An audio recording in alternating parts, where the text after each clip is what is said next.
Alam nyo, habang pumapasok yung mga Afghanistan dito sa Pilipinas, habang pumapasok yung Afghan refugee sa Pilipinas, habang puta kabangkaba tayo, anong ginagawa ni Bongbong? Putang ina yan. Nanonood na naman ang kumakanta. Pukin ng inan to, parang hari.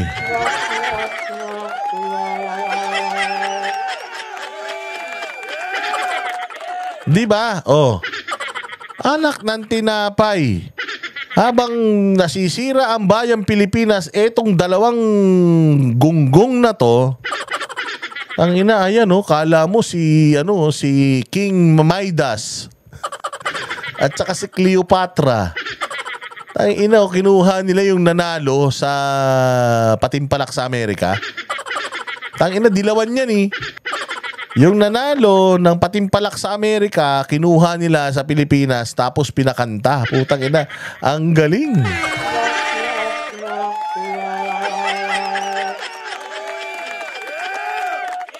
Oh, puta ina, tingnan mo naman. Oh, wait lang ha. Sige, pakita natin. Para talagang masaya. Oh, pucha yan. Alam mo, hindi naman nila sinuportahan to nung sumasali sa Amerika. Ngayon nanalo na, puta, tinitake na nila yung credit. Ang habang pumapasok yung mga Afghanistan dito, tapos habang nag-aaway-away yung mga tao sa Pilipinas, habang nag-aaway, habang si Bersamin, si Presidente Bersamin ay sumasagot sa mga tanong ng media, puta, eto yung mag-asawa. Yung mag-asawa nagsa-sound trip na naman.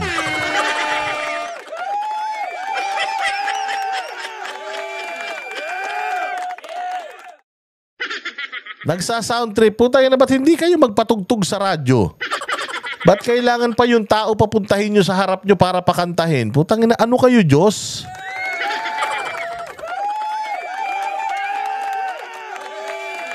Sabi ni Break Nari, ang tanong, magkano ang talent fee? Puta, hindi ko alam. Oo, pero puta, antindi, Puta, ina, kita mo yung mga nasa likod, si Mel Robles pa yata to, kumakain pa ng donut. Okay nang ina, ginawa nilang jukebox yung tao.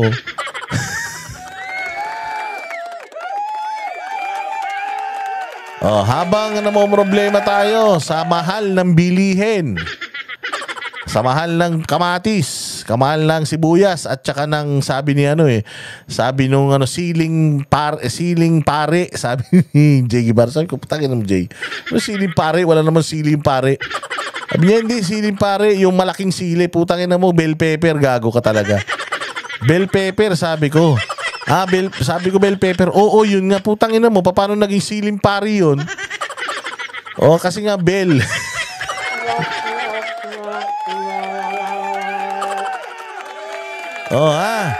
So, habang nagmamahalan yung mga bilihin, habang nandito yung mga Afghan refugees, habang nagkakagulo, ini-impeach si Inday Sara, habang tumataas ang presyo ng gasolina, habang dumadami ang droga at smuggling sa Pilipinas, habang ano pa yung mga problema natin, habang nagkakandaturete na tayo, hindi natin alam saan kukunin yung papakain natin sa pamilya natin, habang nagtatalo-talo tayo tungkol sa AKAP, puta ina, eto yung dalawang hari at reyna ng Pilipinas.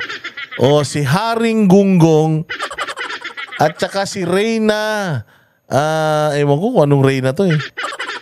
Si Reyna Kulubot. Ayan ang ginagawa. Puta ina, ito sinasabi ko sa inyo Ano ba naman, yung kumuha ka ng mag-play ka na lang ng tugtog sa radyo. Puta, ayoko. Ayoko dahil ako ay si Bongbong Marcos ako. Gusto ko yung nanalo, papuntahin mo rito, pakantahin mo. Pakantahin mo, i-repeat ko pa yan, ulitin mo. Maganda yung kanta mo, isa pa. Pakinggan nyo.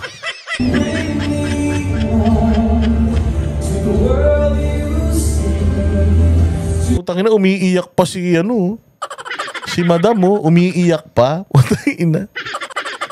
Putang ina mo, ba't iiyak ka rin lang pala? Ba't pinapunta mo pa yan dyan? Putang inang buhay ito.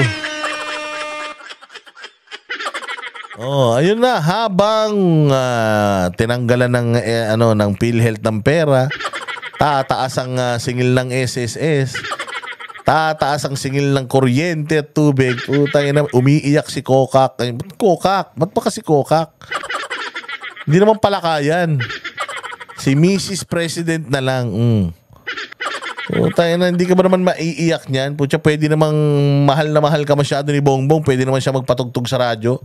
Kumuha pa siya ng tao para para kumanta dyan. Alam niyo yung palabas ng palabas nila Tito Vic and Joey, yung yung mga tao nasa loob ng TV. Parang gano'n ang ginawa na itong dalawan to eh. Sige.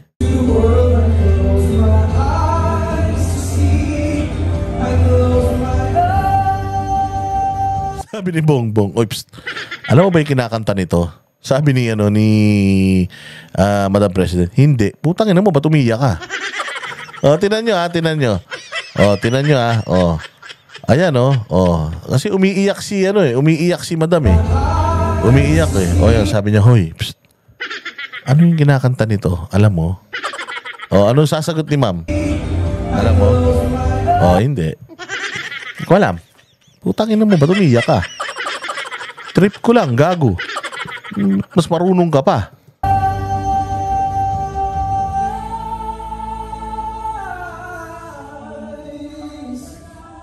Sabi ni Bongbong, putangin ang galing. Ang galing Ang ina, dito mo inuubos yung oras mo. Ang dami mong time.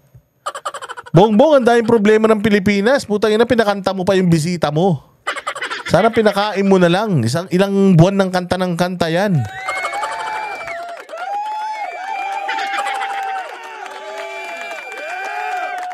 Tangin ng buhay talaga to. Tindi nito mag-asawan to. Tangina, ito lang ang presidente ng First Lady at presidente na matindi ang sapak.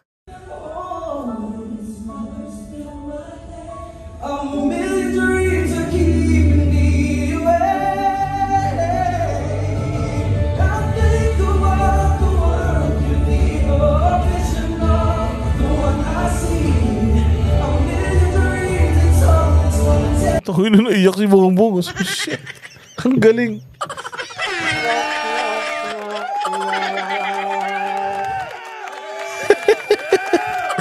Lakas mag-lap trip na itong dalawa. Ang lakas ng trip nila, no?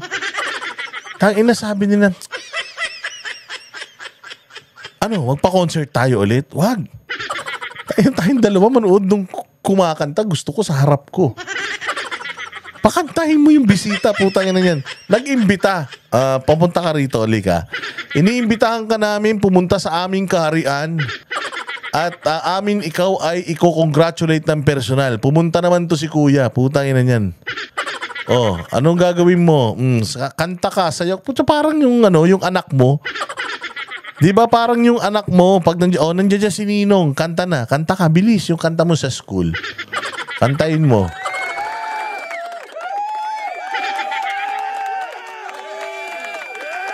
Yung kantahin mo nga, yung kanta sa school, yung tula na lang, yung tula. Parang ginawang laruan no? Puta, pinabiyahe mula abroad papunta rito, pinakanta sa harap nila. Ganyan kalupit yung trip ng dalawan yan. Hayop talaga naman, ibang klase, no? Ang lakas ng tama, putang ina, para talaga silang may-ari ng buong mundo. Putang ina, sa tingin ninyo, tama itong ginagawa nyo? Sa tingin ninyo, habang naghihirap ang bayang Pilipinas, putang ina itong ginagawa nyo, tama ito? Sabihin nila, ano ka ba naman, Boss Dada? Ang laki ng karangalan na binigay sa atin ng tao na yun. Di po, tawag nyo ng pakantay, pagpahingahin nyo. Malaki pala yung karangalan na binigay sa atin, pinagtrabaho nyo pa. Di sana pinakain nyo na lang ng masarap. Binigyan nyo ng plake, cheque na kasing laki ng billboard ni Benhar Abalos. Di sana bonus na putangin na yan. Hindi na siya maghihirap, pati yung mga apo niya. Sana ganun ang ginawa nyo, hindi yung putangin na pinakanta-kanta nyo pa dyan, pinakita nyo pa, parang iniinggit nyo pa yung tao eh. Di sana man lang, isinare nyo man lang yung magandang performance niya, dinalan nyo siya doon sa luneta. Sa gitna, pinakanta nyo para maraming nakapanood, hindi yung kayo lang.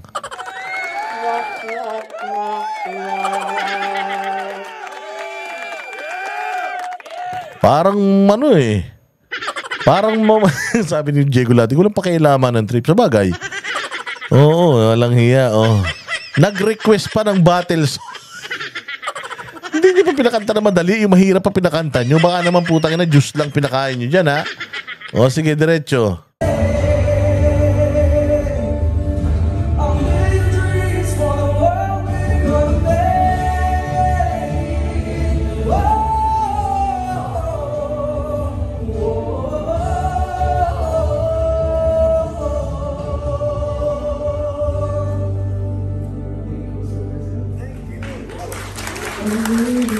Oh, tayo, no?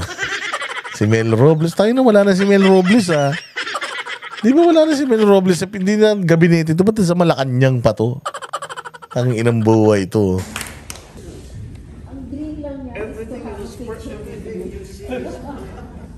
Ito, tinituruan niya pa, oh. Maganda yung, yung boses mo, eh. Medyo, nang kailangan taasan mo pa. Utangin na niya hanggang mapatid yung bunganga mo.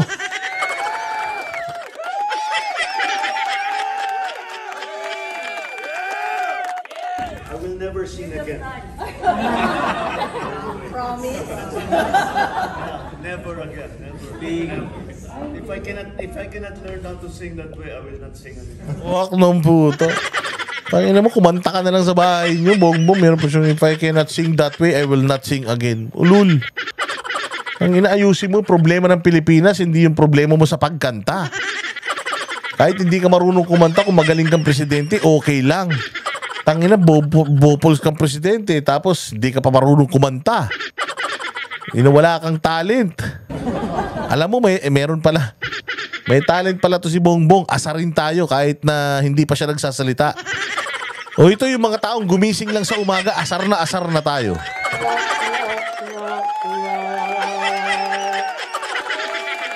Sabi nga ng Jeb Rivero, ang dami mong alam, pati sa pagkanta may alam ka, pero pagka may bagyo, putang ina, kumakamot ka sa ulo, di mo alam ang gagawin mo. Totoo naman eh. O, hindi ba? Pero totoo to si Bongbong ha. Ito yung mga tao na gumigising sa umaga para asarin lang tayo. The fact na humihinga pa to, putang ina, nakakapikon.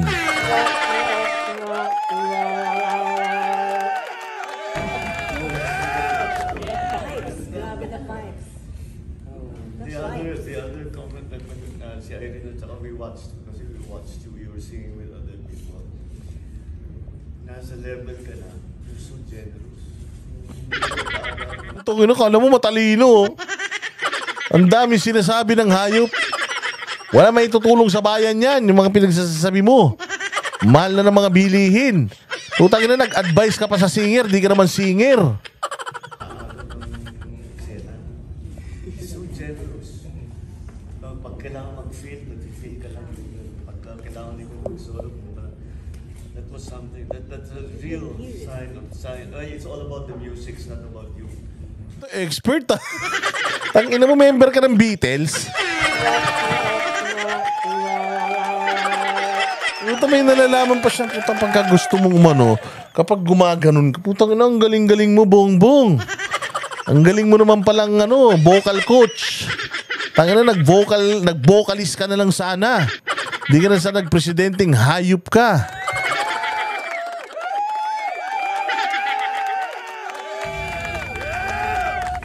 It's not about making pasikat, it's about making the music sound good. Speaking of pasikat, what's made pasikat ako? Umepal naman. Hindi siya naman pasikat. Puta, kala mo naman si Chris Aquino. Tanda-tanda na eh. O, ayan. O. Yan ang ginagawa ng presidente natin habang naghihirap ang bayang Pilipinas.